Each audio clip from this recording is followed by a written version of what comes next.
We are currently at Silver Dollar City, and there's been some major breaking news in the industry, and that is Cedar Fair is going to close and sell off the property California's Great America sits on.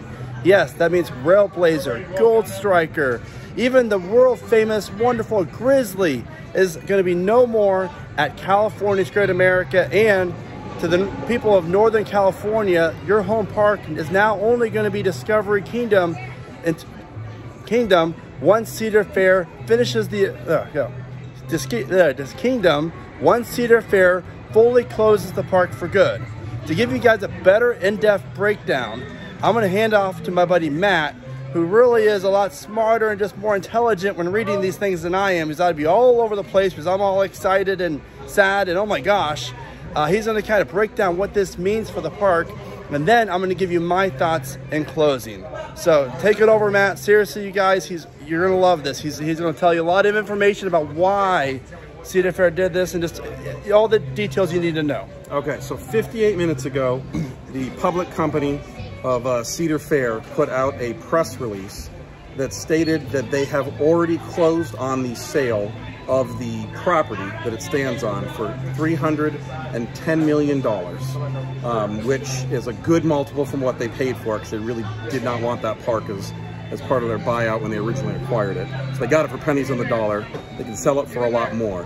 They have also secured from the same people that they sold it to, which is a San Francisco-based organization that buys real estate and repurposes it for buildings and other sorts of logistics sales. They will have a lease on the property where they can lease it for up to 11 more years.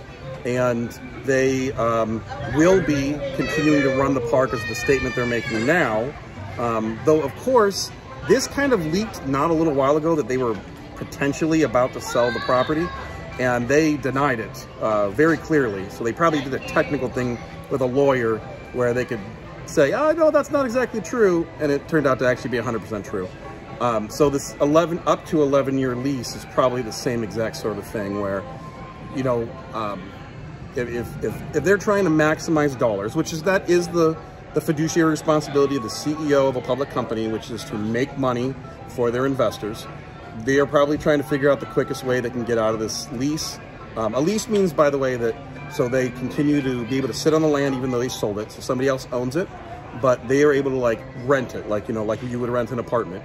Then they can rent it for up to 11 years. So they could continue to run the park for up to 11 years. It won't last 11 years. But they probably will not. They will probably try to get out of there as quick as possible, because if you think about it, like vendors they work with, people that are, you know, businesses that are investing into that park, they don't want to move into something that's like going away very quickly. So that's why they probably signed this 11-year lease. And they probably have a back deal where they're probably going to say, hey, we're really out of here in 3 years or 2 years, or maybe this is our last operating season.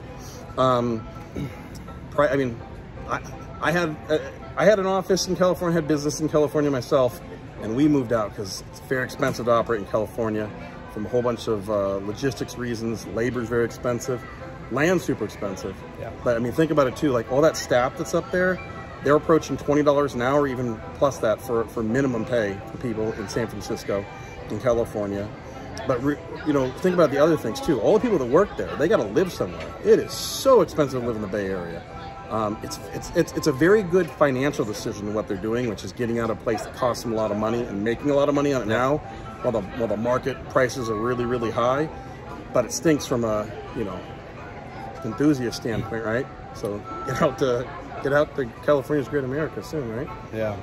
Well, thank you, Matt. I mean, that really clears my head as to really the business aspect of why they did this. Because remember, guys, the emotion, yes, it really stinks, and I'm very sad, but business-wise, it does make sense. Now, some of these rides hopefully will be relocated. You know, definitely can see Railblazer, maybe Gold Striker. You think they can relocate? Yeah, well, and what's so expensive nowadays? It would make more sense. Yeah, to move exactly. It, so Gold Striker, Railblazer. I don't really see Patriot getting removed just because it's one of the older B&Ms, but maybe Flight Deck. It's just a few years older. But it does play off that lake, so they might not be able to. All I know is get out to California's Great America. This is a raw video. This is just happening. My emotions, we just found out about it in line. I just thought of something else. Yeah, go ahead. You asked a great question that someone's going to ask a follow-up on, which is why didn't they just sell it to some other theme park, Six Flags, something else like that? And the reason for that is they probably tried. They probably tried to go to every anybody that could buy it, because who wouldn't, right? His fiduciary, the CEO's fiduciary responsibility is to the investors to make a fun spot. Yep. Come on, fun spot. They went to everybody, I'm guessing, and tried to sell it to anybody who would take it. But you know, the land it sits on is worth more than the property of the park, right? And so this is forward accounting, right? Doesn't matter how much you invested in the past to something; it's only how much money you can make out of it in the future. And almost guaranteed that no theme park would pay as much as someone that wants to put a building on that. Or frankly, someone may turn it into a parking lot. They'll probably make more money making that into a parking lot than they would running it as a theme park because of Levi Stadium right next door. Yeah, the 49ers NFL team plays right next. Really, the stadium's in the parking lot, and then you have all the major companies all around it anyways. Oh, this is just heartbreaking news. I hate to see any park close. But with, like Matt said, with the way that California is, especially right now with the labor and just, you know, it's not the best place to live. Unfortunately, it's crazy to think, you know, for financial reasons, that it really does make sense. And don't hate just on this. I mean, don't hate just on the CEO. Don't hate on the CEO. It's his job. It's his legal responsibility to maximize money. And this was approved by the board of directors too. So it's everybody that's responsible to the investors. I mean, all of us enthusiasts, like we're gonna hate it. My phone's getting out of my hand. Okay. I mean, all of us enthusiasts are gonna be upset about it, but I mean that's their job. That's how they can run all the other parks, is that they have the money to do it, and they have a lot of debt. And they specifically stated that this is going to go towards their strategic plan of reducing their debt down by $2 billion, which will allow them then to have future investments in other parks, potentially maybe even moving these to other parks. So the rides that are there. You have a lot of great rides, right? Yeah, I mean, Michigan's Adventure, might get Railblazer, you know, that would be Carowinds. My good friend Chelsea, hi Chelsea, you better be watching this. She just texted me, Gold Striker to Carowinds, and I'm like, oh, please let that happen. You know, there's a lot of interesting things that could come from this. Cedar Point can finally get a real wood in at some point, right? Could. Yeah, they got a couple to choose from now. Absolutely. You know, and heck, I'd take that drop tower and bring it to Michigan's Adventure too. You know, maybe Dorney capitalize off of something, you know. Hopefully they relocate the rides strategically, but still invest in new rides for other parks, which we already know Cedar Fair is planning on doing that. They're planning on adding new capital 2023 and 2024. That's been stated, that's public knowledge, which is a very, very exciting. It's just sad that we'll never see California's Great America's Grizzly get RMC'd. You know, and I mean, you could. It'd be smart to do as part of a relocation, right? Yeah, I guess so. It'd be cheaper than trying to relocate the existing thing. Yeah. So I don't know. It's crazy news. Tell me what y'all think.